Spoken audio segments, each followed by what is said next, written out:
അത് മതി, അതേ നിങ്ങളെ കൊണ്ട് കഴിയൂ എങ്കിൽ അത് മതി. അല്ലാഹ് നിങ്ങൾക്ക് സ്വർഗത്തിൽ കൊട്ടാരം തരും. മൻ ഖറഅ സൂറത്തുൽ ഇഖ്ലാസ് 11 മറ ബഅദ കുല്ലി സ്വലാ, ഫർള് നിസ്കാരം കഴിയുമ്പോൾ 11 തവണ ഖുൽ ഹുവല്ലാഹു അഹദ് സൂറത്ത് ഓതിയാൽ അല്ലാഹു സ്വർഗത്തിൽ ഒരു വീട് പണിതു തരും.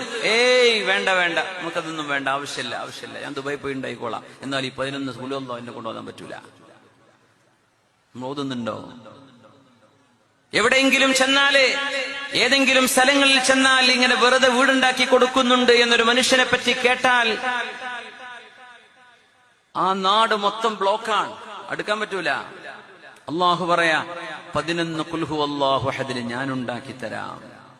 ഉമർ റളിയല്ലാഹു അൻഹു പറഞ്ഞു, ഇദൻ നുക്സിറു യാ റസൂലല്ലാഹ്, നബിയേ ഞങ്ങൾ ഇനി ഒരുപാട് ഖുൽ ഹുവല്ലാഹു ഓതാൻ പോവാണ്. 11 ഖുൽ ഹുവല്ലാഹു അഹദ് ഒരു ഫർള് നിസ്കാരത്തിന് ശേഷം ഓതിയാൽ പരലോകത്ത് മുതലാളിയാകുമെങ്കിൽ ഞങ്ങൾ ഓതാണ് നബിയെ. ഒരുപാട് കൊട്ടാരം അല്ലാഹ് തരേണ്ടി വരും. ഓദിക്കോ ഉമറേ, അല്ലാഹു അസിയദു അക്സറു, അല്ലാഹുവിന് ഒരുപാട് തരാൻ കഴിയും.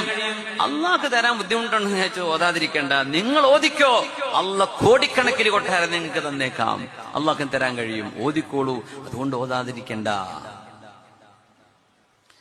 സുബ്ഹാനല്ലാഹി വൽഹംദുലില്ലാഹി വലാ ഇലാഹ ഇല്ലല്ലാഹു വല്ലാഹു അക്ബർ ولا حول ولا قوة إلا بالله العلي العظيم غرس من غراس الجنة, സ്വർഗ്ഗത്തിലെ ഒരു ചെടിയാണ് നിങ്ങൾ നട്ടുവെക്കുന്നത് ആ ദിക്ർ ചൊല്ലുമ്പോൾ. ഒരു ഉണങ്ങിയ പറമ്പ് വാങ്ങിയിട്ട് വല്ല കാര്യമുണ്ടോ? അവിടെ തെങ്ങെങ്കിലും വേണ്ടേ, ഒരു മരം വേണ്ടേ?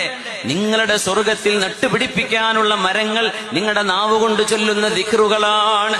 ഇത് പുണ്യനബി പറയുമ്പോൾ നമുക്ക് ചൊല്ലാൻ നേരല്ല.